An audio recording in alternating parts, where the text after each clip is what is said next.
contributions to culture has us asking the folks at BET, what were you thinking? Banfield starts now.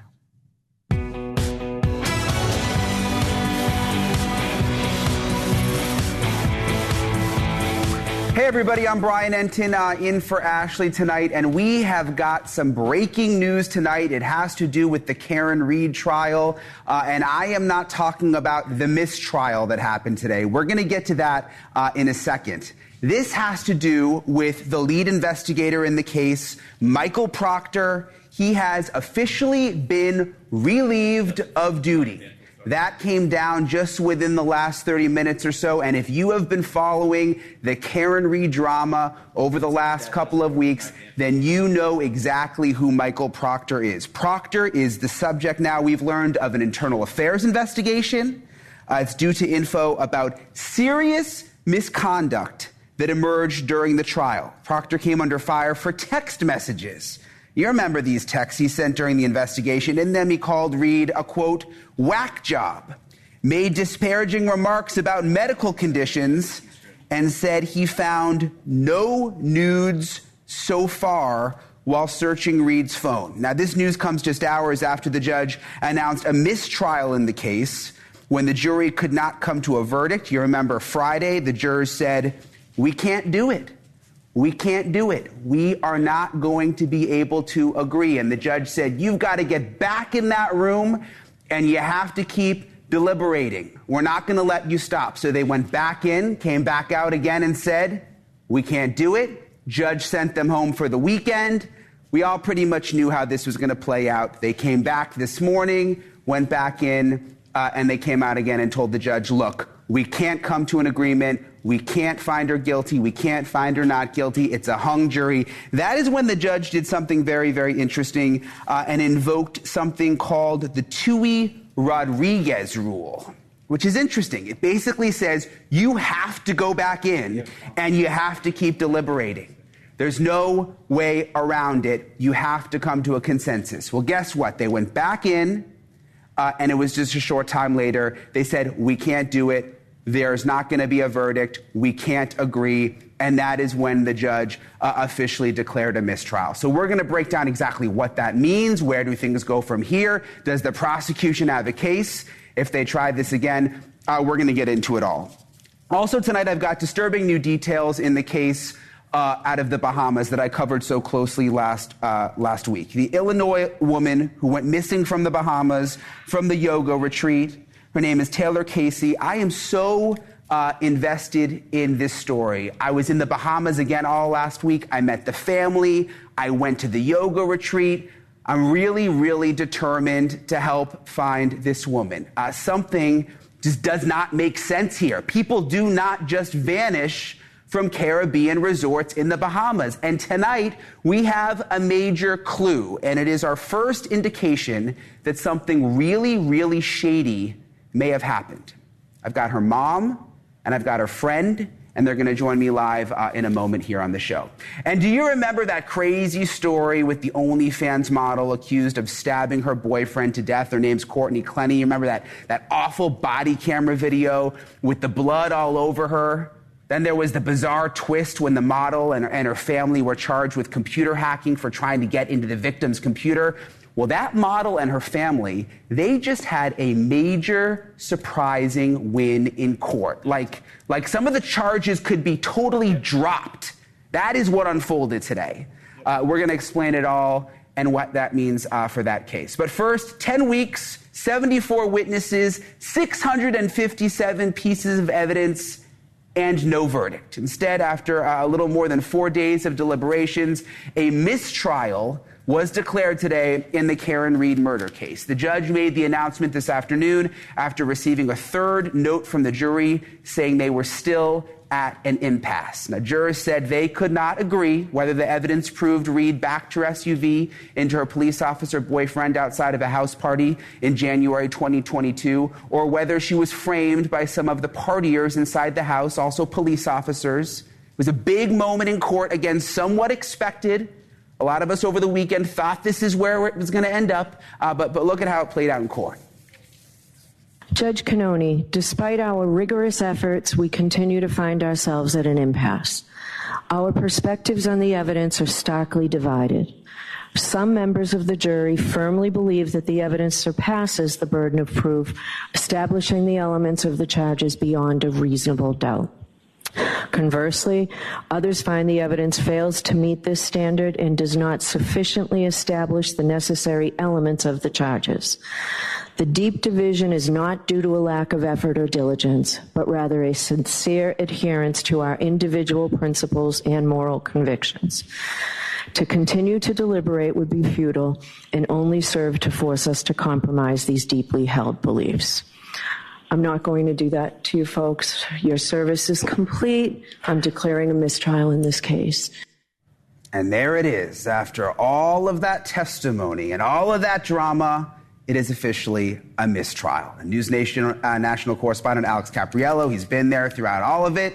He is at the courthouse. He was there today. He joins me live now. Alex, first of all, again, I think this was somewhat expected. What was the reaction there at the courthouse? I mean, it seemed like people were cheering on the outside. Yeah, it's been unbelievable being here each and every day watching the 100 to 200 some odd protesters and people that are here to support Karen Read do their thing right out here on the sidewalk. And I got to tell you, I could hear the screams from those people when the mistrial was declared. From all the way inside this courthouse behind me, it literally shook the world, it felt like. And so, despite the pouring rain that was coming down in that moment, it was a party out here on the streets as people were essentially happy for Karen Read. Of course, it was not the acquittal that they were all hoping for, but it was the next best thing, which is a mistrial. As for the reaction inside the courtroom, Brian, a little bit different. Obviously, the family of John O'Keefe, the fallen Boston police officer and ex-boyfriend to Karen Read, they were quite sad with that mistrial declaration.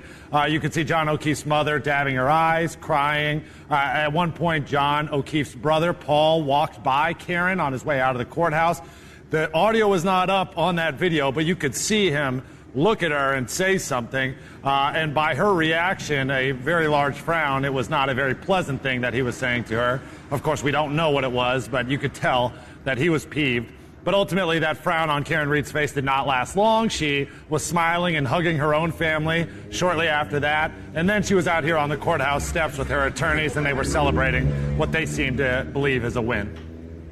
Yeah, no surprise, Alex, that there was emotion on both sides there, especially in light of everything we've seen play out in court. Where do things go from here? I mean, the prosecution has said they intend to retry Karen Read, but do we have a timeline? What exactly does that mean? Yeah, almost immediately after that mistrial was declared, there was a press release hitting our inbox from the Commonwealth of Massachusetts and the Norfolk County Superior Court District Attorney, and they were saying, believe it or not, we are going back at it again. We intend to retry this case.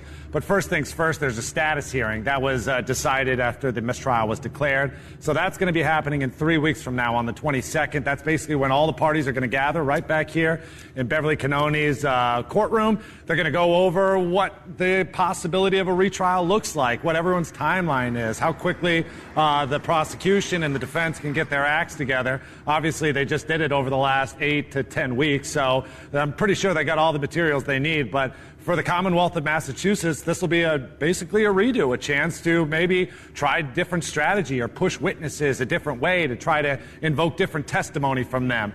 Really, the main difference here, Brian, is that it's going to be a different jury when that retrial happens, and the prosecution hopes it's also a different outcome. Yeah, and the fact that now the lead investigator, Michael Proctor, he's got big problems. He was a big witness. How is that going to play out now? That's going to be interesting to see as they do this again. Alex Capriello, thank you. Appreciate it. I want to bring in now Sean McDonough. He is a retired DEA supervisory special agent and creator of the YouTube channel Going Through the Motions. He has spent a year investigating the Read case and is convinced that she was railroaded by authorities. Sean, thank you for coming on. We appreciate it. First of all, I want to get this breaking news. I want to get your reaction to it, what we just learned within the last 30 minutes or so about Michael Proctor, lead investigator, relieved of duty, internal affairs investigation.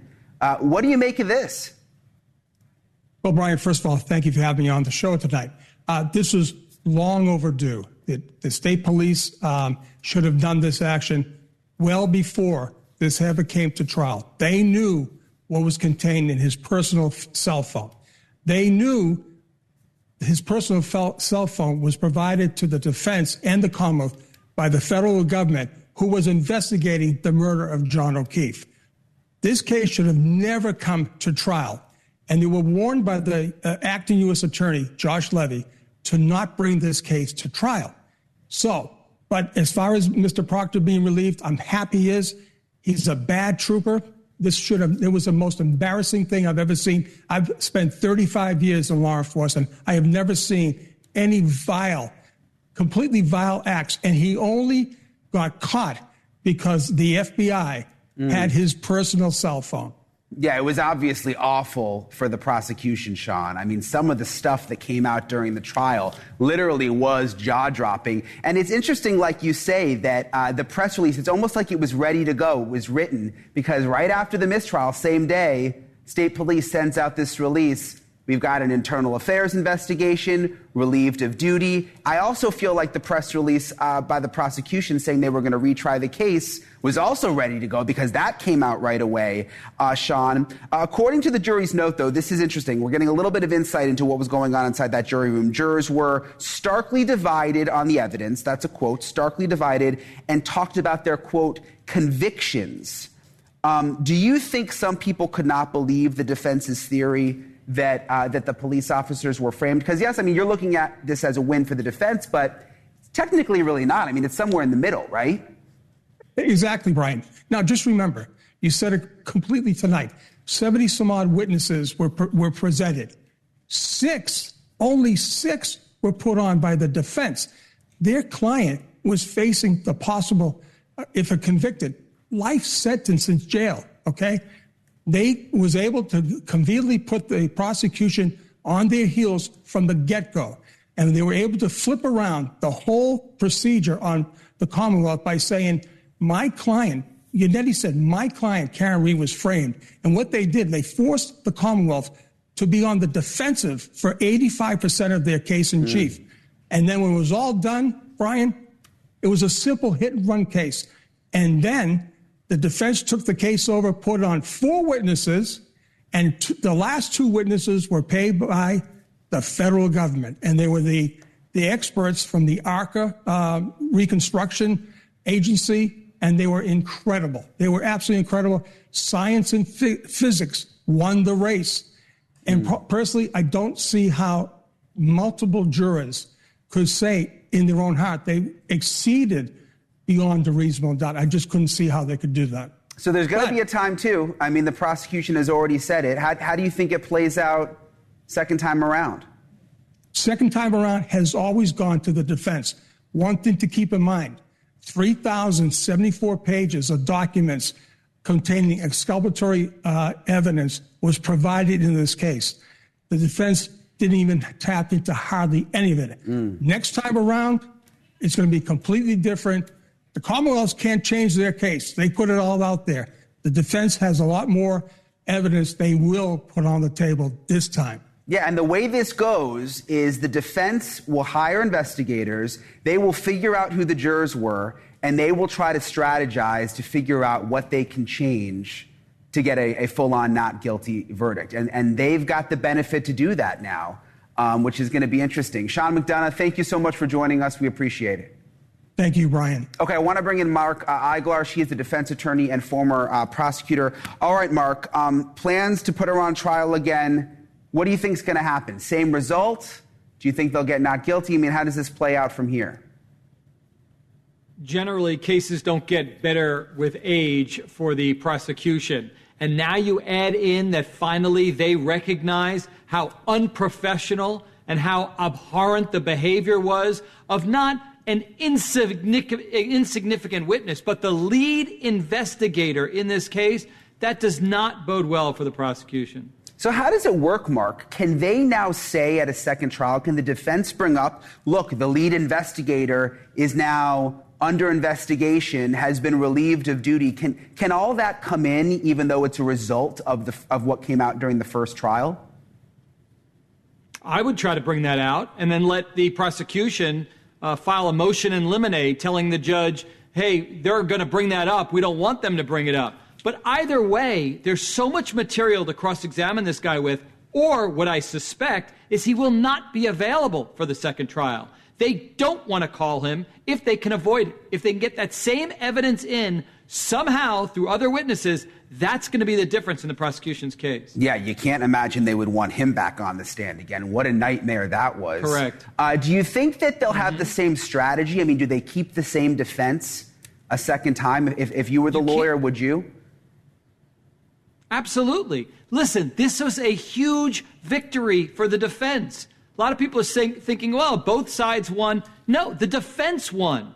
The object, the goal of the prosecutors was to convict the defendant, who was presumed to be innocent before the trial. They failed to do so. The defendant walks out the same free woman she was before the trial. Yeah, they're going to retry her, but she is not convicted. That is a victory all day long under these circumstances. Yeah, but for her, I mean, she's got to go through all of it again. I mean, I know you're saying it's a win, and they were hugging and they were embracing, and you would have thought it was a not guilty verdict, but there's still a chance, right? I mean, it can't be all good news for them. Listen, she could have left in shackles today, okay? So anytime you're not convicted from the defense perspective, it's a good day.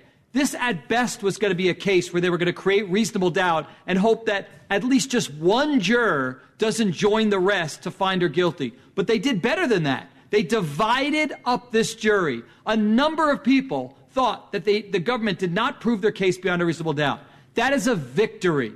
And the fact that they're going to retry this case, I don't know. I can't see they're going to get everybody to go along beyond and to the exclusion of every reasonable doubt that somehow they've proven this case. It's going to be tough for them. So even though they're saying they're going to retry it and they had that press release ready to go, is there any chance that they offer some kind of plea deal that we don't actually see a second trial? Could you see that happening?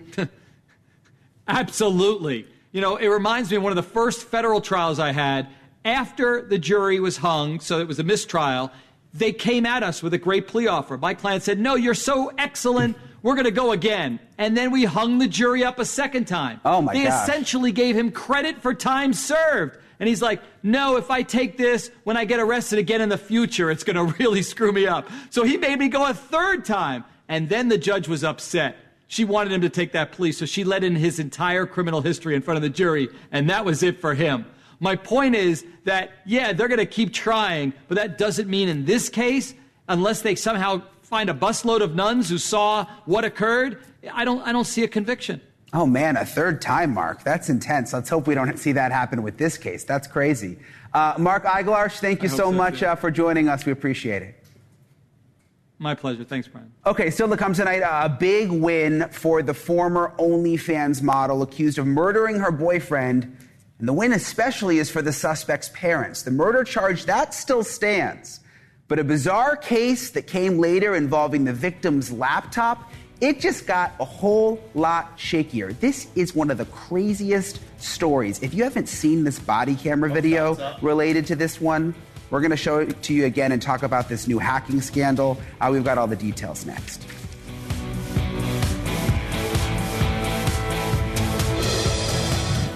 The case of the former OnlyFans model who stabbed her boyfriend to death inside their luxury Miami high-rise back in 2022. Her name is Courtney Clenny, known to her almost 2 million followers as Courtney Taylor.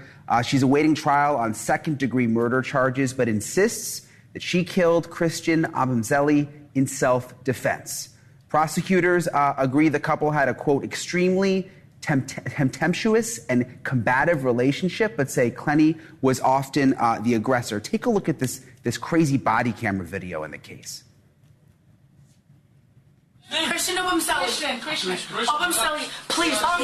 Sit down. Do me a favor. Sit down. Do not Why move. are you yelling at me? Do not move. Why are you yelling at me? Do not move. Sit down. Okay, we don't know what's going on. We don't know what happened. I'm terrified So for him. right now, yeah, don't worry. They're helping him. So just sit down. Don't move. Okay? Oh my God. Oh my God. Oh my God. Is he dead? Is he dead? Sit down. Sit down. Okay, no, I'll sit down. I just, you scared me. Sit down. He's not dead, is he? No, they're taking him to the hospital. So he throws you against the wall? Then he put me on the ground. You threw the knife at him? Yeah. But I was so scared. All right, so in a bizarre twist, back in January, Clenny, along with her parents, were charged with trying to hack Abumseli's laptop after his death. And now some critical evidence in that case has been thrown out. A Miami judge says prosecutors violated attorney-client privilege when they accessed text messages between the family and their lawyer, allegedly trying to guess the victim's password. It could be a major issue in the case. Joining me now is Frank Prieto, the attorney for Courtney Clenny, whose privileged communication was violated. Frank, thank you for being with us. We appreciate it. For these computer-related charges, I'm just wondering, without that evidence, does the state even have a case really anymore? Hey, Brian, thanks. It's good to see you again. I know you have your South Florida connection. Thanks for having me. Yeah. I just wanted to clear it up. This is not a hacking charge. The charge is unlawful access, and all that requires is that somebody didn't have permission to go into the laptop. There's no allegation that anything was tampered with or hacked on. And to answer your question, no. The text messages that the government got illegally were attorney-client privileged work product communications between myself and the Clenny family. The judge saw that. She excluded that as evidence. And without those texts, the government has no case, and they should do the right thing and drop that case. And you claim that they actually had permission, they had authorization to go in the computer. Can you explain that? Because I think people are watching thinking, well, why would they have the authorization? Sure. Well, the issue is a little, it's twofold. Number one, that was a shared device in the home between Christian and Courtney. She had access to it. She is the one who provided us the password to gain access, quote unquote, to the laptop. And as soon as we knew that the laptop password worked, we immediately shut it down. And the judge quoted my text in her opinion, said, don't go through it. Stop. I'm going to come pick it up. We're going to get it cloned, take it to our expert so that we cannot be accused of tampering with evidence. And by the way, there's nothing on the laptop anyway, but they brought these trumped-up charges anyway, I think, to discredit the family because they are defense witnesses in this case. So let's talk about the bigger case here, the murder case. How does this connect to the case? Because you believe that the prosecution is now biased, right? That they should almost recuse themselves from the entire thing. Correct. You can't put the toothpaste back in the tube. The prosecutors read attorney-client communications. The judge in this particular case, I'd say we have Copa America going on. She gave him a yellow card and said, you can't do that. The next step is a motion to recuse them where the judge needs to give them a red card and throw them off the case. They're tainted. They're biased. They've had a look into our privileged communications, our defense theories, our work product. It doesn't get any less fair than that. So what would happen? Would you want a prosecutor brought in from like another county, a special prosecutor essentially? Right. And so, Brian, I think that if Kathy Rundle, the state attorney's office here, wants to do the right thing, the ethical thing, they should recuse themselves. If they don't, we'll be filing a motion. The judge will have to make that call. I believe she will make the proper call, get them off the case, and then the governor would have to appoint what they call it's what they call an executive assignment. He has to pawn it off to another state attorney circuit, and they would take over prosecution and obviously be shielded from any of the attorney work product that the local state attorneys here went through. Well, we'll see how it plays out, Frank. Certainly a disturbing case. We appreciate you coming on tonight. Thank you so much. Thank you, Brian. Appreciate it. Have a good one. Okay, still to come. Can this be a breakthrough in the mysterious disappearance of an American woman in the Bahamas? This is such a disturbing case. Taylor Casey, now missing for 12 days. Police in Chicago are now involved. They put out a missing poster today. There's some new information that has emerged from the island where Taylor disappeared. I mean, people don't just go missing. They don't just vanish. Something happened here, and we're determined to get to the bottom of it. We're going to talk to Taylor's mother and friend. That's coming up live next.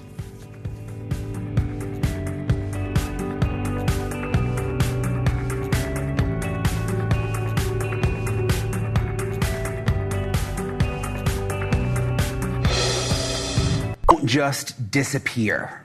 But for 12 agonizing days now, the family of Taylor Casey has heard exactly nothing about whether Casey is safe or whether she's even alive. It is literally like she just vanished. This is the area where she was last seen. I was just walking on this beach last week, tracing Taylor Casey's footsteps. It's a yoga retreat. It's on a remote stretch of Paradise Island in the Bahamas, right next to the big Atlantis resort. Taylor Casey was there to follow her spiritual passion. She was learning yoga, but something happened. She didn't show up for a morning session on June 20th, and she hasn't been seen or heard from since. And her one connection to the outside world, her cell phone, was found in the water. The police say they've searched on the ground, they say they've searched in the air and in the sea, but so far, nothing has been found. And now her family is questioning whether police are actually actively investigating. Are they taking this seriously? And also, what the deal is with this yoga retreat. Is it some kind of cult? Are they really cooperating? I want to bring in Colette Seymour, Taylor Casey's mother, and also welcome Emily Williams, Taylor's friend. Thank you both for being with me tonight. Last time I saw you, we were all in the Bahamas, and I was really hoping that next time I talked to you both that you would have Taylor with you. Unfortunately, that is not the case right now. But I want to start with you, Colette, with this yoga retreat. It's called Sivananda Ashram. You went to the Bahamas. You went there from Chicago to do your own investigation. You went to this ashram. What did you find, Colette? That the people were kind of evasive, and we went in and we talked to them, and it was just hard to get answers from them. I asked them, could we talk to the students and stuff, and they were telling us no, the students what, and it took them a while to say, okay, if the students want to talk to you guys. I wanted to speak to Hannah, the young lady that called me and told me that my child was missing on June 20th, and I thought for sure that when I got there, I would see her. And she was there on the premises because we asked, but they would not let me talk to Hannah. So I just thought that was kind of strange because I would think, if I reported to someone that their child was missing and they came to this yoga retreat, that would be the first person I would want to talk to.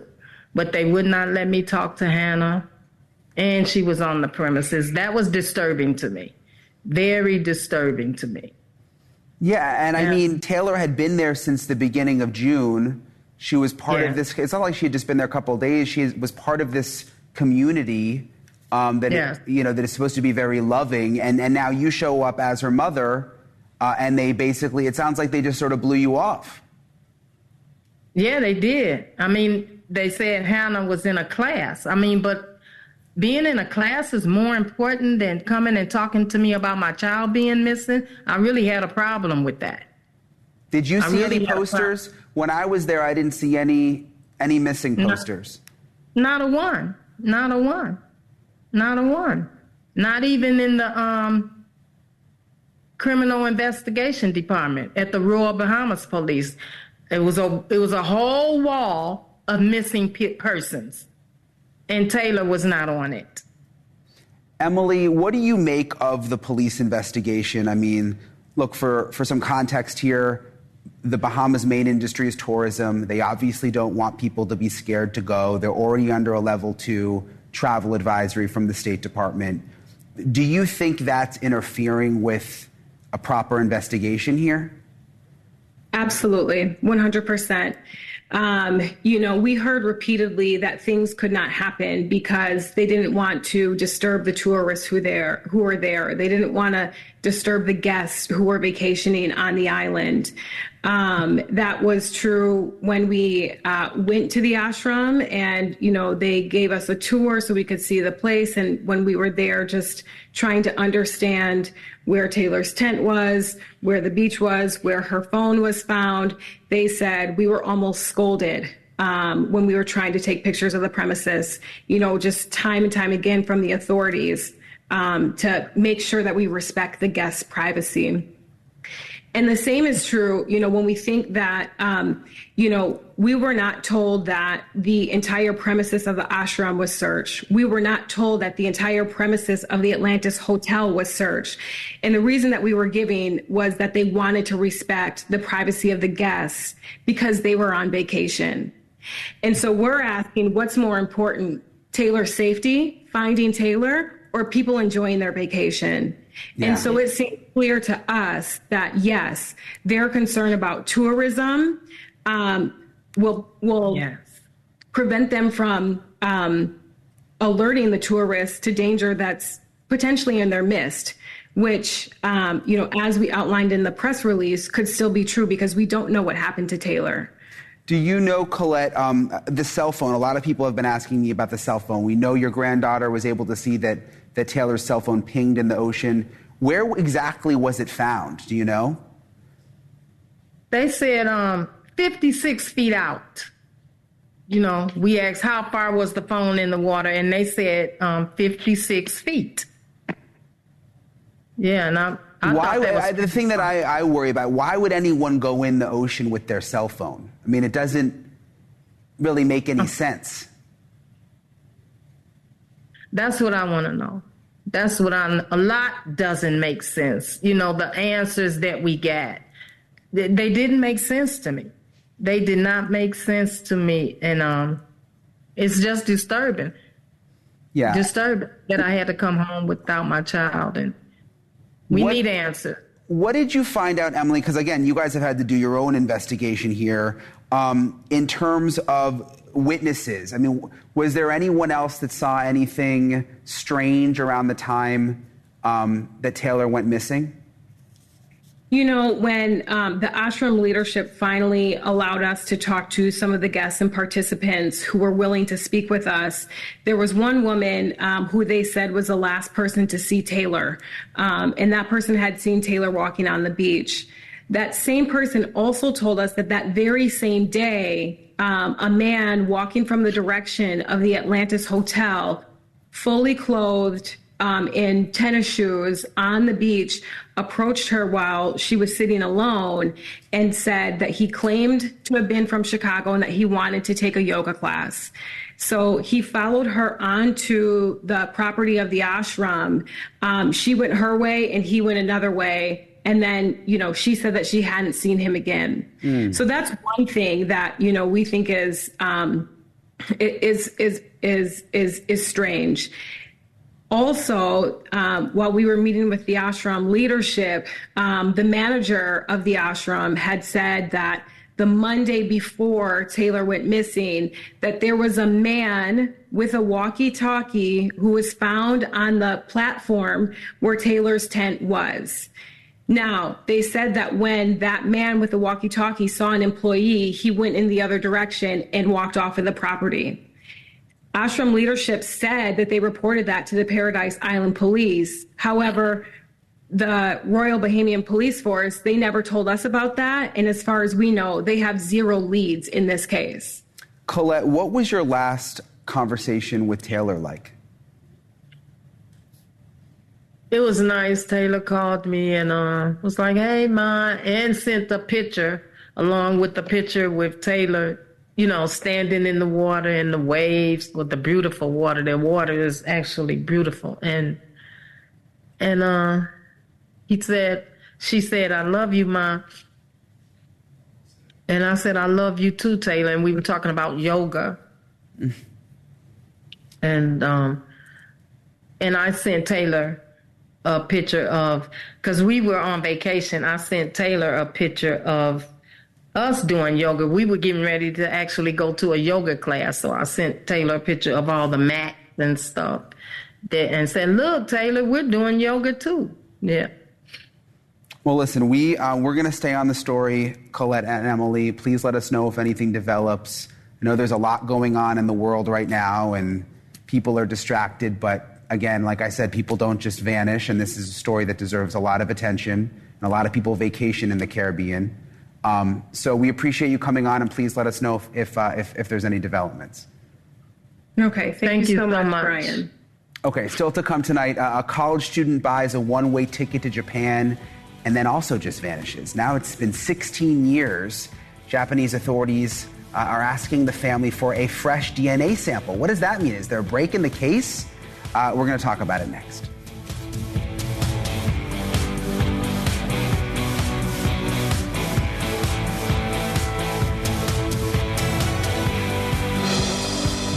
I say both. As long as it's from licorice.com. A curation of delicious flavors. Shipped fresh to you or a loved one in just days. Licorice.com. So good, we earn the name. It has been 16 years since Skye Budnick, a 21-year-old college student at the time, bought a one-way ticket from Connecticut to Japan and then just vanished. Skye didn't tell anyone she was going. She seemingly took very little with her. She parked her car at the airport. And the last anyone heard from her, it was April 7th, 2008. And as the weeks went by with no word, Skye's mom and sister traveled to Japan to file a missing persons report and also to pass out flyers. Now, most of the leads in her disappearance, unfortunately, they've really just been dead ends. But the family has never given up. And recently, Skye's mom and sister were asked to return to Japan to provide fresh DNA. Her sister has been documenting the journey on TikTok. Take a look. The realities of this are not lost on me. Skye has been missing for 16 years. And I feel so lucky to be in a position where we were able to submit DNA to see if there's going to be a hit. So the story's not done yet. And no matter what the outcome, there's always going to be questions that are going to be left unanswered. Wow, what a story. Joining me now is Skye's sister, Megan LeBron. Megan, thank you for being with us. What do you make of this new request from the authorities in Japan for DNA? What do you think that means? So it turns out that Japan had a number of unsolved cases with unidentified bodies during that time period. So it was agreed upon with the U.S. government that we could go submit DNA in hopes to help solve a case. Wow. Is there any kind of timeline they gave you when you might get some information? So they're going to check back in about 30 days. Okay. My gosh, that's incredible all these years later. I mean, we're all hoping that you'll get some kind of some answers after all this time. Do you have confidence in the Japanese authorities? I mean, has it been properly investigated, do you think? I think my perspective has shifted from 2008 when this happened, going back again in 2024. I have a whole new perspective. I met with about 6 or 7 chief inspectors from Hokkaido, Noboribetsu, Sapporo, and a few others, and they really seemed to care. They really took their time with us. We also had a U.S. Marshal with us and a detective from Connecticut. And the whole thing was really taken seriously, more so than I felt from the beginning. So I do have confidence in this. Yeah, that's wonderful to hear they're taking it seriously. What was going on, I mean, from what you know with Skye at the time? I mean, the fact that it sounds like she went on this sort of mysterious trip to Japan, didn't tell anyone. Were you ever able to put the pieces together of sort of where her mind was at? I think there's always going to be questions that are going to be left unanswered. I know that Skye was in college and she had plans to study abroad in Japan. Unfortunately, she was dealing with some depression and she was failing her classes and was unable to study abroad due to the lack of grades. So it was completely out of character for her to just up and go anywhere. She had never even left the state of Connecticut by herself before. She was introverted. So while she may have been dealing with some depression, for her to just take a one-way ticket to Japan, it will always stump us. I don't know why I'm kind of hung up on her leaving the car at the airport too. It's just a strange detail. You know what I mean? If she wasn't intending on coming back. I know. I often think about her somewhere in Japan with her car keys. Yeah. You know? Yeah. It's weird to think about. Well, Megan, we really hope for the best with this. I mean, I hope you said it's 30 days. You might get some answers. After all this time, that would be incredible if you were able to, finally learn what happened here. Yeah, I know there's always going to be some unanswered questions with this. While my mom and I were in Japan, we went to Nobori Betsu, and that was the last known sighting of her in that area. And when we were there, it made no sense. It just left us with more questions that will probably be unanswered, because it makes no sense for a 21-year-old American girl to go to Nobori Betsu, of all places, in Japan. Well, listen, we hear about cases being solved decades later all the time now with advancements in DNA. So let's hope that that's the case with you. I'll continue to follow you on TikTok, and we'll get you back on. Hopefully we'll have an update soon. Megan LeBron, thank you so much for joining us tonight. We really appreciate it. Thank you. Okay, still to come, you know what happens when a child suddenly goes missing. It's an emergency. There's the frantic search. The parents are freaking out. All the police resources. But why did this little girl's parents wait more than 3 weeks to report her missing? Police in North Carolina, they can't explain it. The girl's still missing. More than a year and a half later, though, there's a suspect named, and it's from inside the girl's family, and it's not a huge surprise. We're going to have the latest next.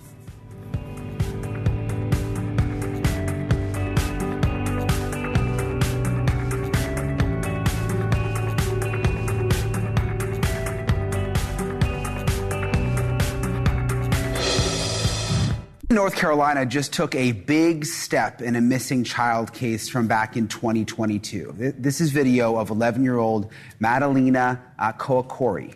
She's getting off her school bus in November of that year. It's the last time anyone has seen her. After that, she literally just disappeared. Well, suspiciously, Madalena's mother waited more than 3 weeks to report her missing. Who does that?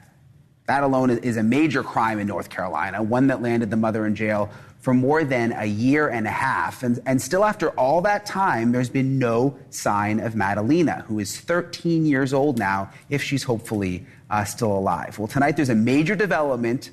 Police in Madalena's hometown formally named the girl's mother a suspect in the child's disappearance. So hopefully a step in the right direction to getting some justice. We're staying on this strange, heartbreaking story. We're going to update you as soon as we get more. All right, that is Banfield for tonight. I'm Brian Enton in for Ashleigh. Ashleigh's back tomorrow night.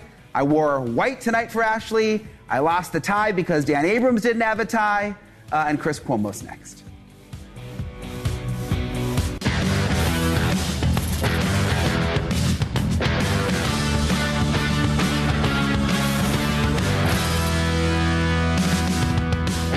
Hello, I'm Chris Cuomo. Thank you for the company. We just got a little touch of history that will set the table for us tonight. President Joe Biden just spoke at the White House attacking today's Supreme Court ruling in